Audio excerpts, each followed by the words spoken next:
90% traders intraday में loss इसलिए करते हैं क्योंकि उनके पास सिस्टम नहीं होता। आज मैं एग्जैक्ट इंट्राडे स्ट्रैटेजी शेयर कर रहा हूं, जिसमें मेरा फोकस होता है लॉस कंट्रोल पे, रिस्क मैनेजमेंट पे और कैपिटल प्रोटेक्शन पे। Hello friend, welcome to project 20K trade. मैं प्रकाश, मैं कोई जैकपॉट ट्रेडर नहीं हूं, मैं एक डिसिप्लिन ट्रेडर हूं। मेरा गोल ओवरनाइट रिच बनना नहीं है, बल्कि कंसिस्टेंट प्रॉफिट और मिनिमम रिस्क के साथ सर्वाइव करना है। तो सबसे पहले मेरी एक चेकलिस्ट है जिसको मैं बोलता हूँ दी बुल्स आई चेकलिस्ट। तो ट्रेड लेने से पहले मैंने इस चेकलिस्ट को फॉलो करता हूँ। तो हर ट्रेड को लेने से पहले मैं अपने आप से 6 सवाल पूछता हूँ। ये देखो आप 6 सवाल क्या है मेरे। पहले एक भी सवाल का अगर यस में जवाब नहीं होता है तो फिर मैं ट्रेड को नहीं लेता हूँ। ठीक है, तो एक एक करके मैं आप लोग को इस सवाल के बारे में बताता हूँ और कैसे मैं चेक करता हूँ। तो सबसे पहला question, filter 1 is the universe. Universe क्या? तो मैं किस कैटेगरी के स्टॉक्स को फिल्टर करूंगा जिसमें मैं आज इंट्राडे ट्रेड करने वाला हूँ। ठीक है, तो मैं हमेशा ही एफ एन ओ के स्टॉक्स को ही चूज करता हूँ। ठीक है, उसके पीछे रीजन क्या है? एफ एन ओ के स्टॉक्स में बहुत ज़्यादा वॉल्यूम होता है। उसमें आप जानते हो फ्यूचर एंड ऑप्शंस में लोग कितना खरीदते बेचते हैं। उसमें बड़े बड़े इंस्टीट्यूशन, अगर वो स्टॉक एफ एन ओ की लिस्ट में है तो सारे नहीं दूंगा मैं उसमें सेकंड चीज़ ये चेक करता हूँ कि उस स्टॉक का प्राइस कम से कम 100 रुपये से ज़्यादा हो। चीज़ फॉलो करे या वो चीज़ इम्पैक्ट करता हो, पर मैं ये सोचता हूँ कि अगर 100 रुपये से कम का स्टॉक है तो उसको मैनिपुलेट करना ईजी होगा, इसलिए मैं अवॉइड करता हूँ 100 रुपये से कम के स्टॉक को पिक करना इंट्राडे ट्रेड में। ठीक है, तो ये तो हो गया यूनिवर्स जहाँ पे मैं स्टॉक फिल्टर करता हूँ। अब सेकंड फिल्टर मेरा होता है द ट्रेंड। अब जो मैंने स्टॉक सेलेक्ट कर लिया है, जो पिक कर लिया है, ठीक है, उसका ट्रेंड मार्केट के ट्रेंड के साथ मीट कर रहा है कि नहीं कर रहा है। आई मीन टू से, मान लीजिए कोई बैंक का स्टॉक है, ठीक है, वो मैंने पिक किया, मेरे फिल्टर में आया और वो जा रहा है ऊपर की तरफ, but same time bank Nifty है वो गिर रहा है, तो फिर ऐसे स्टॉक को मैं पिक नहीं करूंगा क्योंकि वो सेक्टर के अगेंस्ट जा रहा है। बैंक का जो स्टॉक्स है वो बैंक निफ्टी के साथ ही मूव करने चाहिए, वो अपने सेक्टर के अपोजिट नहीं जा सकता। अगर वो अपने सेक्टर के अपोजिट जा रहा है, इसका मतलब ये है कि वो ट्रेंड के अगेंस्ट जा रहा है और उसमें ट्रैप होने के चांसेस ज़्यादा होते हैं। तो एक दूसरा ये मेरा फिल्टर होता है चेक करने का, स्टॉक पिक करने के बाद। थर्ड होता है मेरा दी कन्फर्मेशन। अब दी कन्फर्मेशन का क्या मतलब है? मैं स्टॉक लेने के बाद, पिक करने के बाद चार्ट ओपन कर लेता हूँ। चार्ट ओपन करने के बाद, ये मैं आप लोगों को भी समझाता हूँ, कन्फर्मेशन आगे चार्ट पे समझाऊंगा तो ज़्यादा सही से समझ में आएगा। ठीक है, तो अभी इस वाले को हम छोड़ देते हैं। फोर्थ पे आते हैं हम। फोर्थ क्या है? दी मैथ। अब मेन मैथ क्या है कि भाई मैंने स्टॉक ले लिया, बढ़िया अपने डायरेक्शन में भी जा रहा है, ठीक है, मुझे एंट्री भी मिल गई, पर जो मेरा एसएल है वो एसएल 2%, जो कि मेरा एक रूल है कि मैं अपना एसएल कभी भी 2% से कम ज़्यादा का नहीं लेता। यानी कि अगर मेरा कैपिटल जब मैंने स्टार्ट किया था तो 20,000 रुपये था, 20,000 रुपये का 2% कितना होता है? 20,000 गुणे 2% यानी 400 रुपये। यानी कि अगर मेरा एसएल 2% से ज़्यादा हो रहा है तो मैं उस ट्रेड को नहीं लूँगा। क्यों नहीं लूँगा? अगर इसके पीछे रीज़न सीधा सीधा ये है, मान लीजिए कि स्टॉक ओपन हुआ, मार्केट, मैंने स्टॉक फिल्टर किया, स्टॉक भागा, अच्छा खासा 4-5% भाग गया, ठीक है, मैंने एंट्री ले ली, अपना ऐसा लगा दिया 4% के नीचे का, ठीक है। अब अगर तुम स्टॉक मेरे डायरेक्शन में चला गया तो मुझे तो प्रॉफिट मिल जाएगा, बट अगर रिवर्स हो गया, मेरे डायरेक्शन की अपोजिट साइड में चला गया, तो क्या होगा? तो क्या होगा कि 4% का मुझे हो जाएगा लॉस, जितने का मैंने ऐसे लगाया। देखो, विच मीन्स मेरे को कितना लॉस हो जाएगा?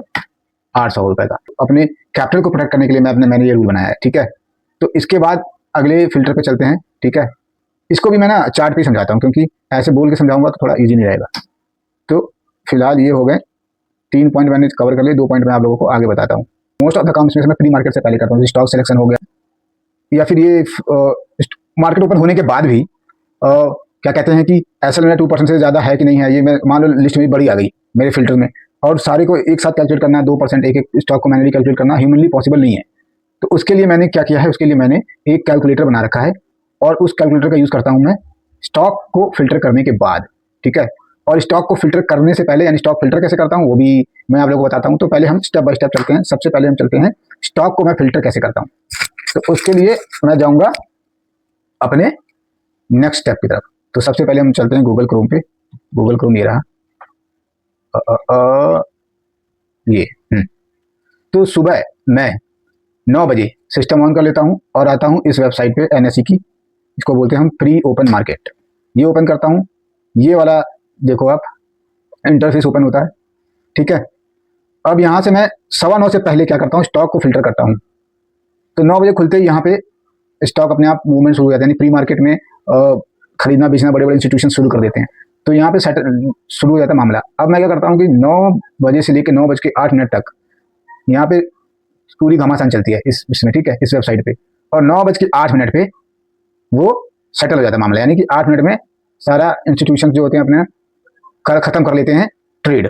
अब यहाँ पे 9:08 पे सब कुछ रुक जाता है। तब मैं इसमें ये अगर आपको कैटेगरी करके दिख रहा होगा, इसमें ड्रॉप डाउन पे मैं सेलेक्ट करता हूँ सिक्योरिटीज इन एफएनओ। जैसे कि मैंने बोला एफएनओ का स्टॉक में पे करता हूँ, ठीक है। और मेरे पास ये लिस्ट खुल के आती है 9:08 पे। और यहाँ पे अगर देखोगे आप राइट में टॉप पे लिखा है डाउनलोड CSV, यहाँ पे मैं पॉइंट को मारूंगा, डाउनलोड CSV पे क्लिक करता हूँ मैं, और ये CSV हो जाता है डाउनलोड, किया डाउनलोड मैंने। और फिर इसको मैं करता हूँ ओपन। ओपन करने के बाद अब मैं क्या करता हूँ, ओपन हो गया, मैं कॉलम ए से लेके कॉलम H तक के डेटा को कॉपी करता हूँ। तो ये मैं शुरू करता हूँ A2 से H2 तक, और इसको नीचे तक पूरा कर देता हूँ सेलेक्ट और कॉपी। उसके बाद मैंने जो कैलकुलेटर बना रखा है वो है ये, देखो नीचे आपको ये दिख रहा है स्टॉक फिल्टर का, इस पर क्लिक करता हूँ। यहाँ आता हूँ, सिंपली पेस्ट स्पेशल कर देता हूँ, पेस्ट स्पेशल कर दिया ये, और मेरे फिल्टर ने सारा काम कर दिया यहाँ पे। अब मुझे सिंपली क्या करना है, कॉलम J में जाना है और -1 और हैश वैल्यू घटा दूंगा मैं, और जो बचा वो स्टॉक है जिसमें आज करने वाला हूँ मैं ट्रेड। तो मेरा आज ट्रेड होने वाला है, यानी आज इन द सेंस ये फ्राइडे का था, आज तो मंडे सैटरडे है, तो फ्राइडे को मैं भेल में ट्रेड करता, ठीक है। क्योंकि अब इसमें क्या है, आप सोचोगे कि ऐसा क्या है कि सिर्फ भेल ही में करता है, इसमें इस कैलकुलेटर ने ऐसा क्या कर दिया कि सिर्फ भेल आया बाकी सारे स्टॉक्स हट गए, है ना। तो डेटा पेस्ट किया मैंने, इस कैलकुलेटर ने क्या काम किया वो मैं आप लोग को समझाता हूँ। तो ये कैलकुलेटर ना मेनली 3 चीज़ों पर काम करता है, ठीक है। वो क्या है, सबसे पहले तो ये चेक करता है कि सारे स्टॉक्स में मेक श्योर करता है कि सारे स्टॉक्स 100 रुपये से ऊपर के होने चाहिए, 100 रुपये से कम वाले स्टॉक को ये फिल्टर आउट कर देता है। दूसरा, मैं यहाँ पे कॉलम K2 में, देखो कॉलम K के सेल 2 में, K2 में मैं वॉल्यूम डिफाइन कर देता हूँ। तो अगर मैं यहाँ पे लिख दूँ 2 लाख,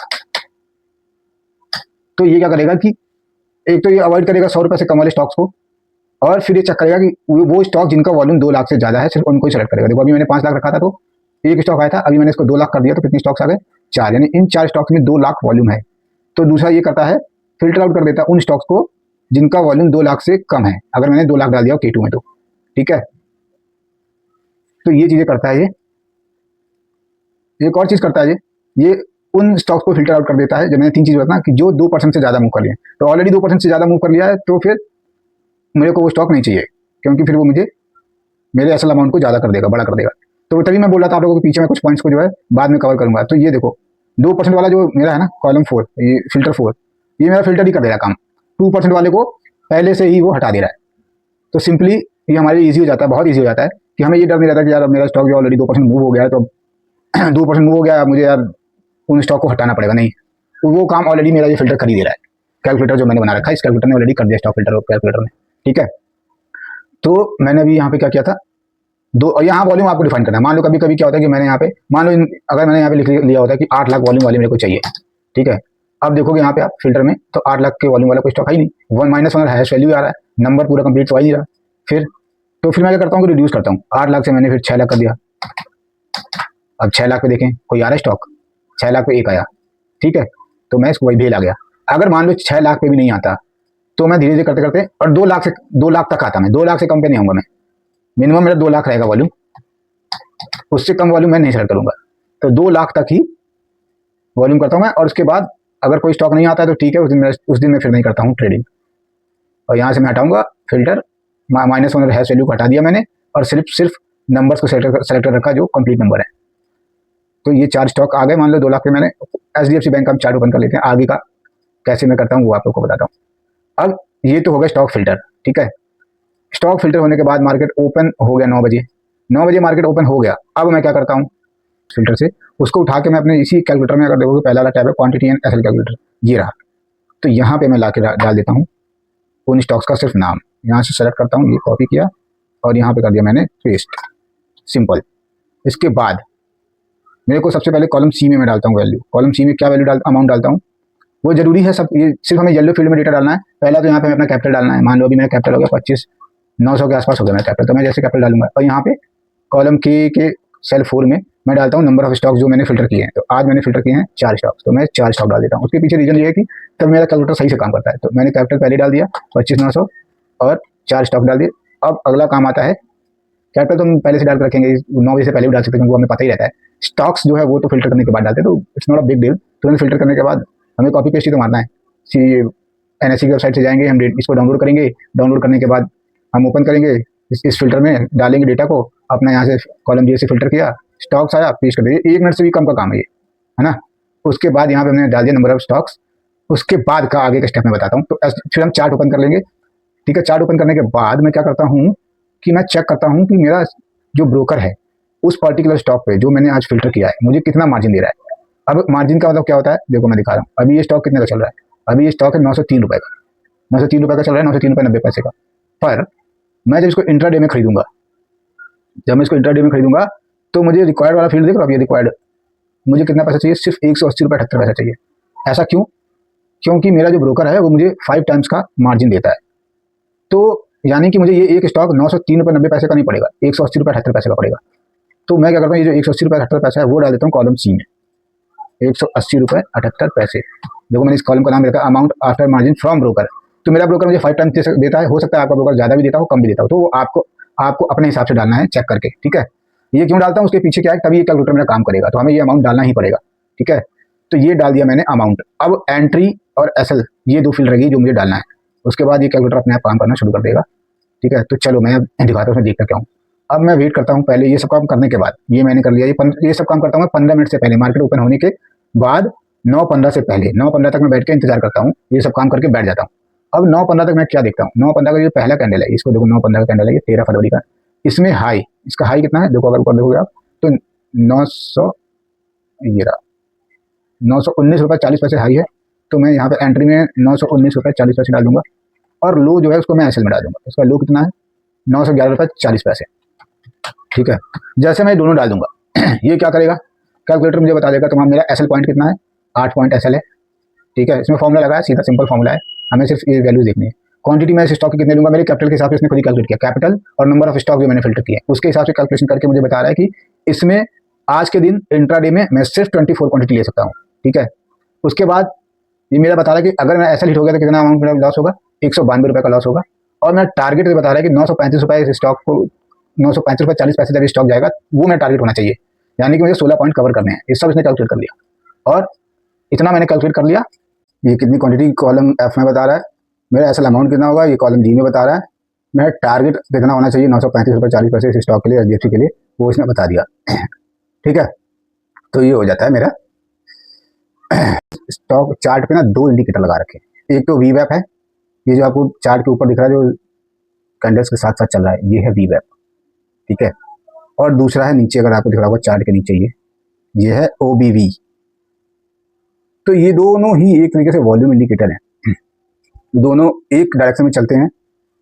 और उसके बाद ही मैं एंट्री लेता हूँ, देखो कर देता हूँ यहाँ पे एचडीएफसी बैंक और बैंक निफ्टी देखो, तो ये बैंक निफ्टी है और ये है एचडीएफसी बैंक। मैं वेट करता करता करता, अब यहाँ पे क्या है कि कब तक वेट करोगे आप, सबसे बड़ा क्वेश्चन। तो मैं ये देखूंगा कि बैंक निफ्टी गिर रहा है पर एचडीएफसी बैंक ऊपर जा रहा है एचडीएफसी बैंक ऊपर जा रहा है, जाने दो। जब वापस से एचडीएफसी बैंक यहाँ से जब गिरा ना वी वैप के नीचे, इसने कैंडल क्लोज कर दी 1 2, दूसरी करी क्लोज, यहाँ पे देखो ओबीवी भी नीचे की तरफ जा रहा है, गिर ही रहा है। तो मैं यहाँ पे एंट्री बना लेता, और एंट्री बनाने के बाद ऐसा मेरा इसके ऊपर का रहता। उसके बाद देखो अब ये गिरा ही है 1:2। मैं अगर बोलूँगा मैंने यहाँ एंट्री बनाई होती 918 पे मैंने सेल किया होता, 918 रुपये पे मैंने किया होता सेल, तो मैं टारगेट होता 908 का। अब 908 रुपये का गया, ये देखो गया है, देख रहे हो 908 से भी नीचे गया, ये 908 से भी नीचे गया है, काफ़ी नीचे गया है। पर हमें तो यहाँ पे 908 ही चाहिए था, तो जो यहाँ पे मेरा हम लोग को आराम से टारगेट मिल जाता, देख रहे हो। तो ये इस तरीके से स्ट्रेटजी काम करती है, बहुत बढ़िया काम करती है ये स्ट्रेटजी। 908 रुपये हमारा टारगेट मिल जाता हमें, ये मेरी स्ट्रेटजी है, सिंपल स्ट्रेटजी है, इसमें ज़्यादा कोई मैथ नहीं लगाना है, क्योंकि वो मैथ मैंने ऑलरेडी आप लोगों के लिए लगा दिया है। तो बाकी 2 बचे हुए जो मेरे चेकलिस्ट के पॉइंट्स है, पॉइंट नंबर 3 और पॉइंट नंबर 5 ये दोनों ही कवर हो गए, मेरे कैलकुलेटर ने कवर कर दिया। 3 क्या था कि ओबीवी, तो वो तो इंडिकेटर मैंने आपको समझा दिया कि क्या ओबीवी सपोर्ट को कर रहा है मेरे वी वैप को, है ना। तो वो चीज़ हमने चार्ट पे देख ली। लास्ट क्या था, रिवॉर्ड, रिस्क रिवॉर्ड रेशियो। तो ये मैंने अभी मेरे कैलकुलेटर में कैलकुलेट करके आपको टारगेट बता दिया रिस्क रिवॉर्ड रेशियो के हिसाब से, और चार्ट में दिख गया कि हमें रिस्क रिवॉर्ड रेशियो मिल गया, हमने जब एचडीएफसी बैंक और बैंक निफ्टी को सिंक करके चेक किया था। तो कैलकुलेटर मेरा सारे पॉइंट्स कवर कर लिया और मेरे चेकलिस्ट ने मुझे लॉस होने से बचा दिया। मैंने रूल सेट किया हुआ है कि मैं डेली 2 ही ट्रेड करूंगा। पहला ट्रेड में प्रॉफिटेबल हो गया तो दूसरा ट्रेड नहीं करूंगा। अगर पहले ट्रेड में लॉस हो गया तो दूसरा ट्रेड लूंगा, ठीक है। दूसरे में भी लॉस हो गया तो सिस्टम बंद, उस दिन ट्रेड नहीं होगा। अगर मेरा दिमाग किसी वजह से सही नहीं है, आई एम डिस्टर्ब्ड, किसी भी वजह से, बहुत सारे कारण हो सकते हैं, नौकरी सही नहीं चल रही है, कुछ भी, तो उस दिन भी ट्रेड नहीं करूँगा, क्योंकि आपका जो थॉट प्रोसेस है वो आपके मार्केट में आता ही है। तो उस दिन भी ट्रेड नहीं करता हूँ मैं। बेसिकली ट्रेडिंग में सबसे बड़ा क्या है, हमें प्रॉफिट निकालना है। किस तरह निकालें, जो चीज़ें हमें लॉस की तरफ लेके जा रही हैं वो चीज़ हमें नहीं करनी है। तो इसलिए मैंने ये नियम बना रखा है और फिलहाल तो मैं इसको फॉलो कर रहा हूँ। हमें बड़ा लॉस अवॉइड करना है, इसलिए मैं इन सब चीज़ों को फॉलो करता ही हूँ। ट्रेडिंग नहीं करेंगे एक दिन तो कुछ बिगड़ेगा नहीं, पर अगर हमारा कैपिटल चला गया तो फिर हमारे पास अगले दिन ट्रेड करने के लिए पैसा नहीं होगा और पैसा नहीं बना पाएंगे। तो फॉलो योर रूल्स, जो भी आपके रूल हैं, आप अपने लिए कुछ भी रूल बना सकते हो, सबके लिए अलग अलग रूल्स काम करते हैं। पर यह है कि जो आपने रूल सेट किया है, जो बनाया है रूल, उसको फॉलो करना ही है, तभी आप सक्सेसफुल ट्रेडर बन जाओगे।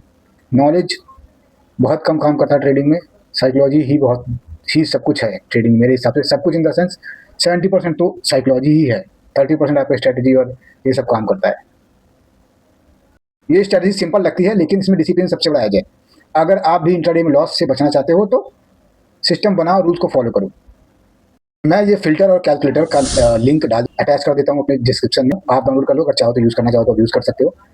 आपको अगर रियल ट्रेडिंग जर्नी बिना फेक प्रॉफिट के देखनी है, चैनल को सब्सक्राइब करिए और कमेंट में बताओ आपका बिगेस्ट ट्रेडिंग मिस्टेक क्या रहा है अब तक।